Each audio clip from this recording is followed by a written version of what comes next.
Hello friends, இன்றைக்கி நம்ம மைக்கனவா மீன் மசாலா தான் பார்க்க போகிறோம். கூடவே தேவையான அளவு வெங்காயம், உப்பு, இஞ்சி பூண்டு விழுது இதெல்லாம் போட்டு நல்லா வதக்கிக்கோங்க. இது கூடவே தக்காளியை நீங்கள் அரைச்சாலும் ஓகே, இந்த மாதிரி துருவி வச்சாலும் ஓகே. நல்லா இதையும் போட்டு நல்லா வதக்கிட்டு தேவையான அளவு கொத்தமல்லி போட்டு அதையும் நல்லா வதக்கிக்கோங்க. தந்தூரி மசாலா, மிளகாய்த்தூள், ஜீரகத்தூள், உப்பு இதெல்லாம் போட்டு நல்லா வதக்கிக்கோங்க. கனவா மீனை குடலை மட்டும் எடுத்துகிட்டு வயிறு மீன் எல்லாத்தையும் நல்லா க்ளீன் பண்ணிட்டு அந்த மாதிரி ஃபுல்லாகவே தோல் உரிக்காமல் இந்த மாதிரி எடுத்துக்கோங்க. மெயினாக மண்டையில் உள்ள மை எடுக்கக்கூடாது. இது ஒரு மருத்துவ குணமுள்ள ஒரு ரெசிபி தான்.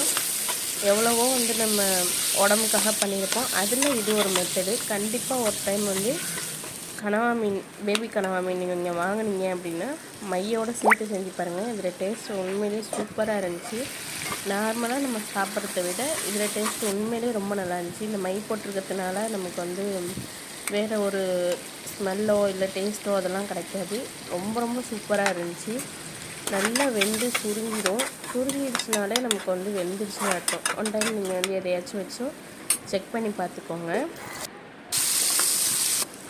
இப்போ நல்லாவே சுருண்டு நல்லா ஃபுல் மையும் நமக்கு இதாகிடுச்சு. சும்மா ஒன் டைம் வாங்கினீங்கன்னா சும்மா ஒரு 3 மீனோ 4 மீனோ போட்டு நீங்கள் இந்த மாதிரி மையோடு சேர்த்து செஞ்சு பாருங்கள்.